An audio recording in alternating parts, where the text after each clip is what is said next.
All right, friends, so we are going to make some sunflowers like Vincent van Gogh. So we want to fold our paper in half going one way, open it up, and then fold it in half the other way. This will help us make 4 equal sections because you're going to have to make 4 separate sunflowers. If you have room for more and you want to make more, you can, but you don't have to. So I'm going to use my pencil to draw my sunflower. There's lots of different ways you can draw flowers, lots of different ways you can draw sunflowers. So pick which one you prefer. If you want to make the petals rounded, you can do that.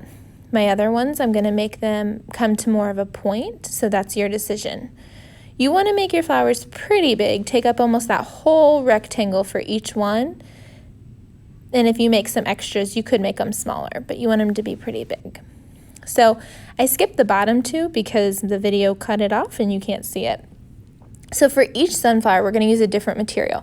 So for this first one I'm using oil pastels that you'll borrow from me. So I colored the middle of my sunflower brown, and now I'm doing yellow for my petals.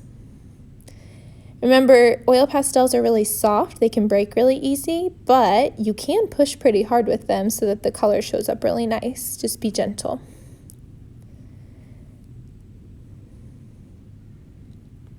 And then I'm going to use a little orange to make my yellow a little bit more on the orange side, just give it some more detail.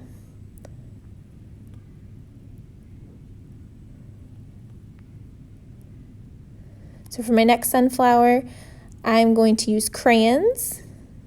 You have your own. If you need to borrow mine, you can, but I'm doing the same kind of thing.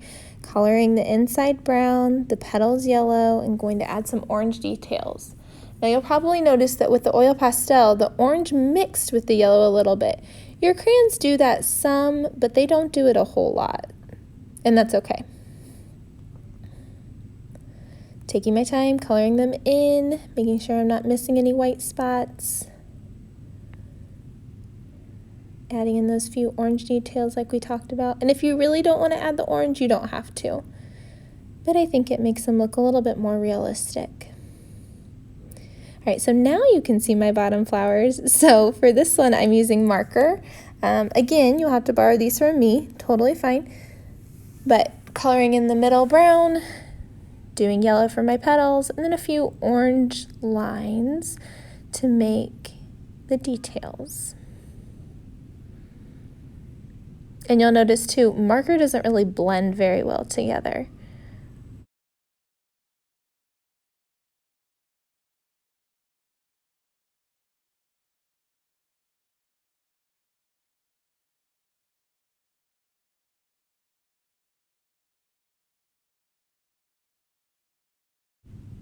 So for my last one, I'm going to do colored pencil. I'm going to color the middle brown just like I did on the other ones.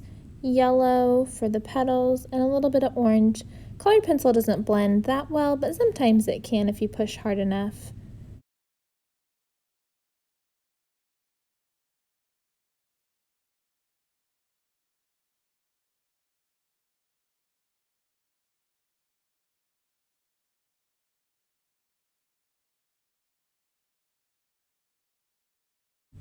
Okay, so I went ahead and cut mine out, so you didn't have to watch me cut those out.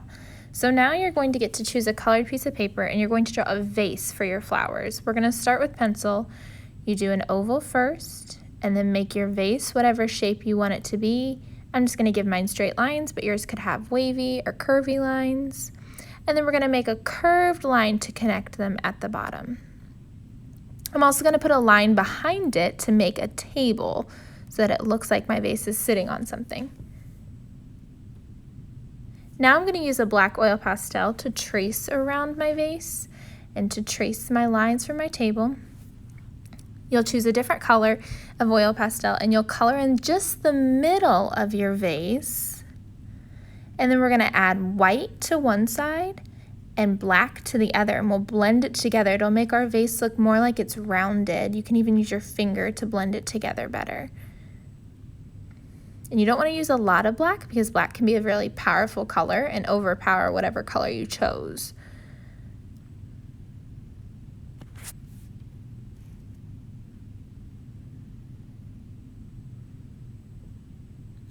So then you'll want to use a green oil pastel. There should be 2 different options.